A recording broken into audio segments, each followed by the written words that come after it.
They didn't expect him to show up. Not here, not in Abuja, and definitely not like this. While world leaders arrived in suits and smiles, Captain Ibrahim Traoré walked in wearing his uniform. No entourage, no script, just intent. The room froze. Nigeria's elite turned to stare. What was he doing here? Was this a summit or a silent showdown? Because one thing was clear, this wasn't just diplomacy. It was defiance. A clash was coming, you could feel it. And trust me, you don't want to miss what happened next. Hit like, smash, subscribe, and let's dive into the moment Africa held its breath. If you believe that even a small nation can stand tall against global giants.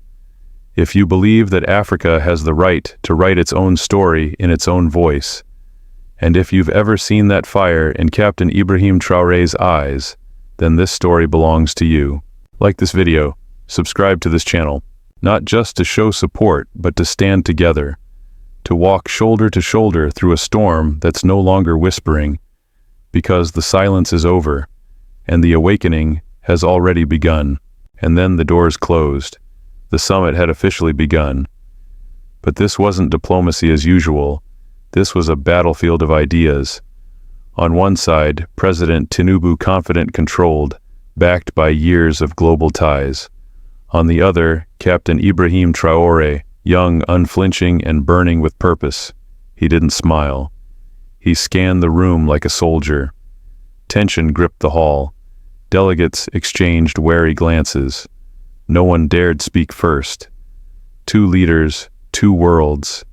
One question whose vision would define Africa's next chapter. The silence grew heavier. Something was about to break, and the first shot wouldn't come from a gun. It started with applause, polite, expected, rehearsed. President Tinubu took the floor first.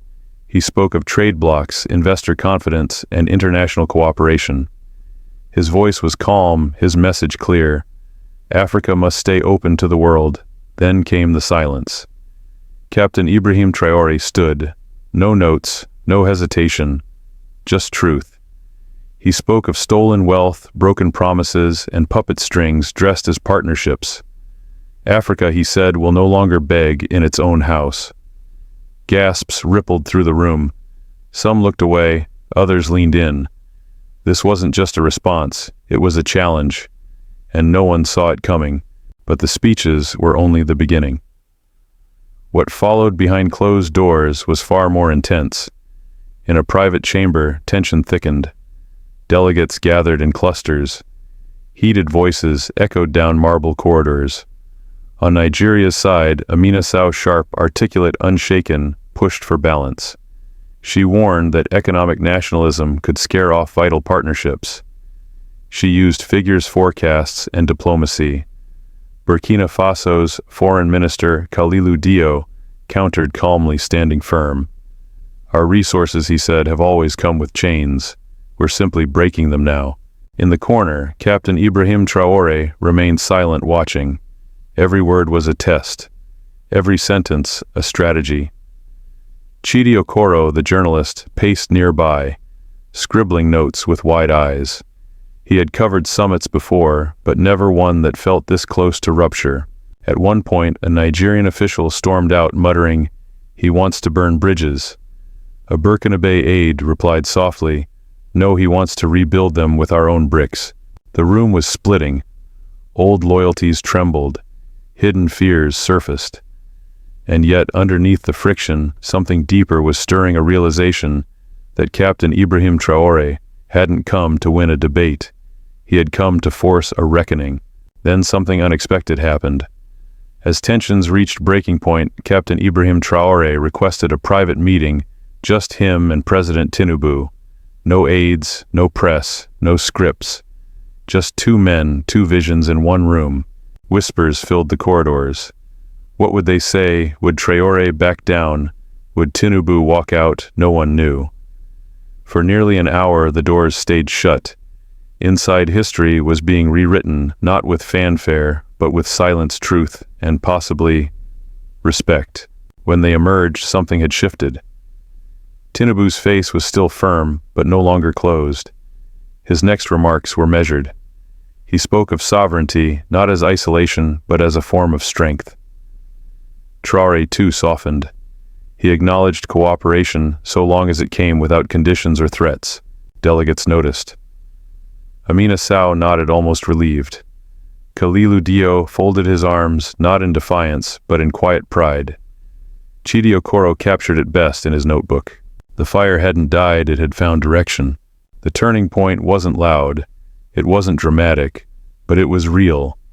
Somewhere in that private room, Captain Ibrahim Traoré had done what few believed possible. He had turned confrontation into conversation. And then it happened. They returned to the stage. No announcement, no grand entrance. Just two men walking out side by side. The crowd fell silent. Eyes widened. Phones were lifted. Even the press, seasoned and cynical, paused for breath. Tinubu and Captain Ibrahim Traoré, shoulder to shoulder, facing the continent and the world. There was no podium this time, no speeches, just a single deliberate gesture, a handshake. Not the quick, performative kind, but one that held, firm, measured, heavy with meaning. The hall erupted not with clapping, but with stunned quiet, as if the audience wasn't sure whether to applaud or to reflect, because something had changed. People didn't expect unity, not here, not now, and certainly not between these two. But somehow, amidst a sea of tension and distrust, a thread of mutual understanding had been pulled through. President Tinubu, ever the statesman, later addressed the media. His words were careful. He spoke of constructive dialogue, of respecting divergent views, and of finding the African way forward. But it was Captain Ibrahim Traoré's brief statement that struck a deeper chord. He didn't raise his voice, he didn't gloat, he simply said, "We have different roads but the same destination, dignity." And that was it. A sentence that echoed louder than any speech that day. The reaction was instant. Social media exploded. African youth across the continent reposted the moment with captions like "New Africa Rising Power meets Purpose, and he shook the old world awake." In Ouagadougou, people danced in the streets. In Lagos, the mood shifted, no longer defensive, but curious. Something real had happened, something symbolic. And Chidi Okoro, watching from the back of the room, wrote his final line of the day. This wasn't the end of a summit.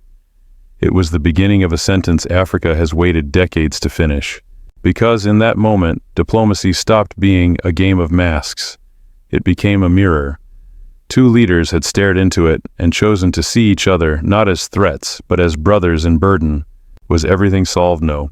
There were still debates to be had, policies to align, and deep wounds to address.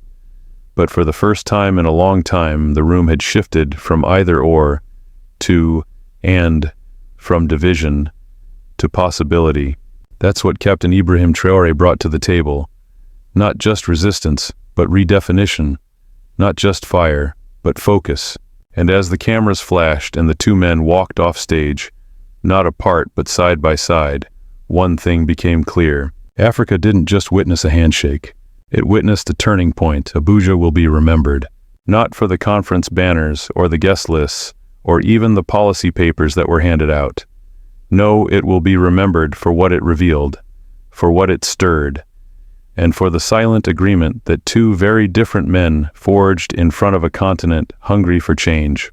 In that handshake between President Bola Tinubu and Captain Ibrahim Traoré, something intangible was exchanged, not just respect, but recognition. Two different eras, two opposing philosophies, and yet both standing in the same storm, searching for the same shore. The message wasn't rehearsed, it wasn't staged, it was lived, felt, shared.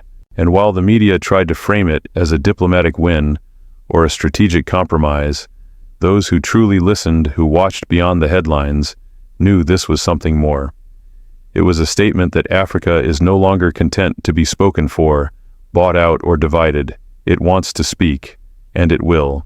Captain Ibrahim Traoré in particular has become more than a political figure. He has become a symbol not of rebellion, but of refusal. A refusal to let fear dictate policy.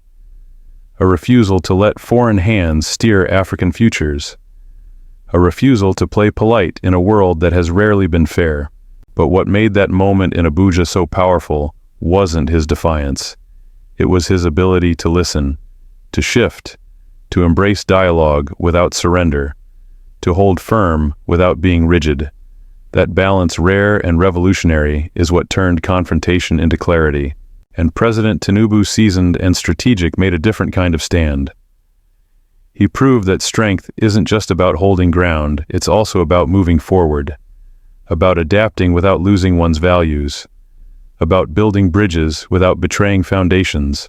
In that final image, the handshake, the flash of cameras, the cautious but hopeful applause, lies a lesson for every African nation. We are not each other's rivals, we are reflections. One nation's path does not diminish another's, and our greatest strength lies not in unity through sameness, but in solidarity through difference. That's what Abuja gave us. Not a blueprint, but a spark. A moment that said, yes, Africa has wounds, but it also has wisdom. It has disagreements, but also the courage to confront them. It has history, and now it has the hunger to write a different one. So, to the young leader watching from Dakar, or Addis Ababa, or Lusaka, to the student, the farmer, the builder, the dreamer, this is your moment too. Because if Captain Ibrahim Traoré can walk into a room full of power and speak truth, and still walk out with dignity, then so can you. This is not the end of the story. It's just the moment Africa stopped whispering and started writing in its own voice. If you believe that a small nation can still stand tall in the face of global powers, if you believe that Africa deserves to write its own destiny in its own voice on its own terms, if you've seen the fire in Captain Ibrahim Traoré's eyes and felt it light something inside you, then this story is yours too. Like this video, subscribe to this channel, not just to show support, but to walk beside us. Because this isn't just a political moment, it's a wave, a shift, a silent storm that's been building for decades. The whispers have grown louder, the silence has shattered, and now Africa is speaking, louder, bolder, together. Will you listen or will you stand with us? The story that unfolded in Abuja was more than a political drama between two leaders. It was a mirror held up to the soul of an entire continent. At its core, the events surrounding Captain Ibrahim Traoré and President Bola Tinubu reveal a profound truth. Africa is undergoing a quiet but undeniable transformation, and it begins with the courage to speak, the strength to listen, and the humility to reconcile. One of the most striking lessons from this story is that ideological confrontation does not have to end in division. In fact, when navigated with clarity and intent, it can become the very ground on which mutual respect is built. Traoré and Tinubu stood on opposite ends of a deeply emotional and strategic debate, one advocating for self-reliance and sovereignty, the other for collaboration and integration. The fact that these two men, representing different generations and philosophies, could meet, disagree, and still shake hands, speaks volumes about the possibility of Pan-African pluralism. Africa does not need to choose between pride and partnership. It can and must design its own hybrid path. Another important lesson lies in the symbolism of leadership. Captain Ibrahim Traoré represents a new archetype, not just a statesman, but a symbol of resistance and renewal. His presence challenges the traditional image of African leadership. He speaks without pretense, dresses with purpose, and refuses to soften his words for Western comfort. But Traoré also demonstrated another kind of strength, the ability to pause, adapt, and engage in dialogue without compromising his principles. That moment behind closed doors, when he requested a private meeting with President Tinubu, was not a retreat. It was a strategic pivot. And that decision revealed maturity beyond his years, the understanding that leadership is not about winning arguments, but about shaping outcomes. The story also highlights the power of narrative and symbolism in shaping public consciousness. The image of Traoré and Tinubu standing side by side sent a message that no policy document could capture. It suggested that African unity is not defined by uniformity, but by the willingness to work through difference. This is a lesson not just for heads of state, but for civil societies, youth movements, and local communities across the continent. Africa's strength lies in its diversity, and true sovereignty will come not from rejecting disagreement, but from building bridges through it. A further lesson arises in the role of generational transition. President Tinubu representing experience and historical continuity, and Captain Traore embodying youthful momentum, illustrated the growing dialogue and sometimes friction between legacy systems and emergent voices. This friction is not a flaw. It is a necessary part of political evolution. The Abuja encounter suggests that intergenerational respect is key to long-term stability. One generation must offer guidance without control. The other must bring vision without arrogance. Where those values meet, real transformation becomes possible. The media's response to the handshake also teaches us something critical about the construction of legacy. In an age of algorithms and 24-hour news cycles, it is not only policy that defines leaders, but moments. A gesture, a phrase, a tone of voice, these shape perception. Captain Traore's simple sentence, "We have different roads, but the same destination," dignity echoed across borders because it distilled the hopes of millions. It reminded people that Africa's story is not about imitating others, but recovering itself. That message resonates because it is authentic. And authenticity in a continent long bruised by hypocrisy and foreign agendas is power. Another powerful lesson from the Abuja summit is about the necessity of political courage. It takes courage to walk into a room where no one expects you to belong and refuse to bow. It takes even more courage to soften your voice without weakening your message. Traore did both. He entered as a challenger and exited as a reconciler. That shift did not dilute his mission, it elevated it. Similarly, President Tinubu's ability to shift his tone, acknowledge Traore's concerns, and speak of sovereignty without defensiveness, demonstrated leadership rooted not just in strategy, but in emotional intelligence. Africa needs more of that, not strong men who silence, but leaders who listen and still lead. Moreover, the presence of Chidi Okoro, the independent journalist, reminded us of the importance of bearing witness. While power negotiated in closed rooms, Chidi captured the pulse of history in real time. His writing was not policy. It was memory, the kind that anchors nations when facts are forgotten. Africa's future must be documented by Africans in their own language, their own metaphors, their own sense of time. This story teaches that media is not just an observer. It is a participant in awakening. The Abuja moment also challenges the international community to reconsider how it engages with African sovereignty. The Western world, accustomed to dictating terms, must now learn to listen differently. The handshake was not a signal of submission. It was a declaration Africa is open to cooperation, but not control. The rules of the game are shifting, and the world must accept that partnership will now be built on mutual dignity, not dependency. Perhaps the most personal lesson is, this politics is never just about politics. It is about identity, memory, pride, and pain. For many watching, especially young Africans, Traore represented not just a leader, but a reflection of their own dreams. When he stood firm, they felt seen. When he listened, they felt hope. His journey reminds us that leadership at its best is not about personality, it is about possibility. The possibility that truth can be spoken, that power can be principled, that history can turn. In conclusion, the Abuja story, as symbolized by Captain Ibrahim Traore's bold defiance and dignified diplomacy, is not a finished tale. It is a beginning, a challenge to every African to think bigger, speak louder, and walk straighter. The future will not be handed to us. It must be claimed.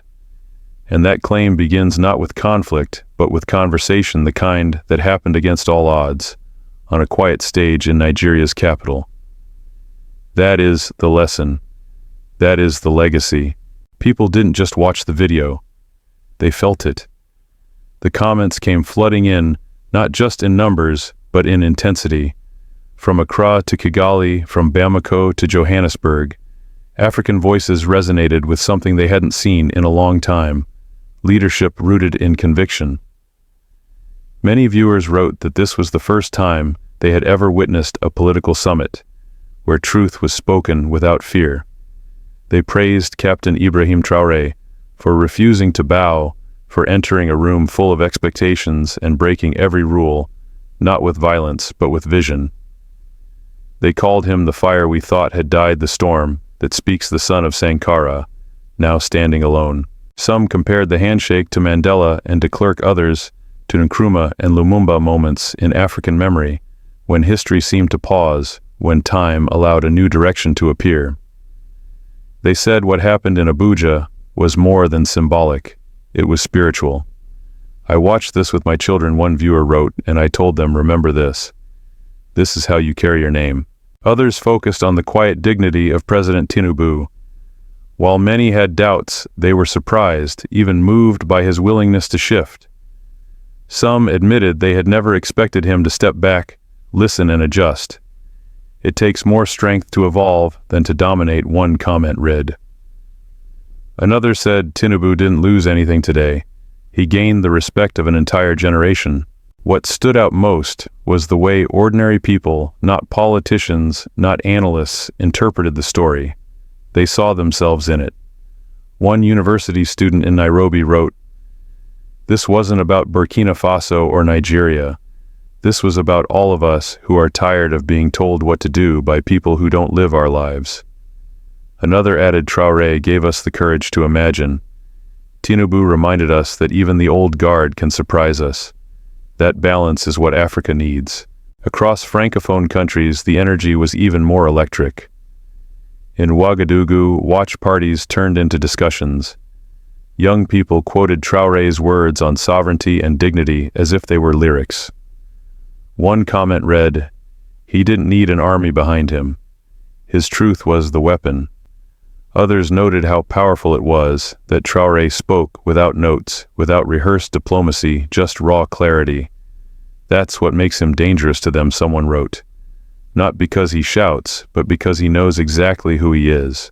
The comments also touched on the power of media and how this video became part of a larger movement. This channel didn't just post a video, a user said. You documented a moment. You made us feel like we were in that room. Thank you. Others encouraged more content like this, content that reflects Africa from within, not filtered through foreign headlines. We're done waiting for CNN to tell our stories, one comment read. We'll tell them ourselves and louder. The presence of Chidi Okoro, the journalist in the story, sparked conversation as well. Many praised the idea of a neutral observer recording events, not for power, but for truth. We need more Chidis, someone said. People who don't chase influence, but preserve memory. Others asked if he was real or symbolic. It didn't matter. He represented something vital, the African conscience that watches, remembers, and writes things down when others forget. There were emotional comments too. People said the story gave them hope, made them cry, made them feel proud to be African. I haven't felt this since the World Cup, one young man joked. Except this isn't football. This is our future. One woman shared how she played the video for her father, a retired teacher, and he wept. He said he never thought he'd see a leader like that again in his lifetime. There were calls for unity, but also realism. Some viewers warned that symbolism must turn into structure. A handshake is beautiful, someone wrote, but now we need policies that protect that spirit. Another added, Traoré is a spark, but will we fan the flame or just watch it fade? Perhaps the most powerful comment came from a young girl in Tanzania. She wrote, I don't understand all the politics, but I know what dignity looks like, and today I saw it. It is this mixture, awe, urgency, love, skepticism, clarity, that defined the response. The video was not just watched, it was claimed. People from every walk of life left their mark beneath it. They used it to speak, to shout, to weep, to dream. And woven through nearly every comment was the name Captain Ibrahim Traoré. Not as a celebrity, not as a flawless figure, but as a symbol of youth that refuses to be silent, of leadership that doesn't pretend, of a continent that is no longer waiting to be saved. Africa in those comments sounded louder than it ever had before, and the message was clear. We are not divided, we are awakening, and we are watching. Others noted how powerful it was that Traore spoke without notes, without rehearsed diplomacy, just raw clarity. That's what makes him dangerous to them, someone wrote. Not because he shouts, but because he knows exactly who he is. The comments also touched on the power of media and how this video became part of a larger movement. This channel didn't just post a video, a user said. You documented a moment. You made us feel like we were in that room. Thank you. Others encouraged more content like this, content that reflects Africa from within, not filtered through foreign headlines. We're done waiting for CNN to tell our stories, one comment read. We'll tell them ourselves and louder. The presence of Chidi Okoro, the journalist in the story, sparked conversation as well. Many praised the idea of a neutral observer recording events, not for power, but for truth. We need more Chidis, someone said. People who don't chase influence, but preserve memory. Others asked if he was real or symbolic. It didn't matter. He represented something vital, the African conscience that watches, remembers, and writes things down when others forget. There were emotional comments too. People said the story gave them hope, made them cry, made them feel proud to be African. I haven't felt this since the World Cup, one young man joked. Except this isn't football. This is our future. One woman shared how she played the video for her father, a retired teacher, and he wept. He said he never thought he'd see a leader like that again in his lifetime. There were calls for unity, but also realism. Some viewers warned that symbolism must turn into structure. A handshake is beautiful, someone wrote. But now, we need policies that protect that spirit. Another added, Traore is a spark, but will we fan the flame, or just watch it fade? Perhaps the most powerful comment came from a young girl in Tanzania. She wrote, I don't understand all the politics, but I know what dignity looks like, and today I saw it. It is this mixture, awe, urgency, love, skepticism, clarity, that defined the response. The video was not just watched, it was claimed. People from every walk of life left their mark beneath it. They used it to speak, to shout, to weep, to dream. And woven through nearly every comment was the name Captain Ibrahim Traoré. Not as a celebrity, not as a flawless figure, but as a symbol of youth that refuses to be silent, of leadership that doesn't pretend, of a continent that is no longer waiting to be saved. Africa in those comments sounded louder than it ever had before, and the message was clear. We are not divided, we are awakening, and we are watching.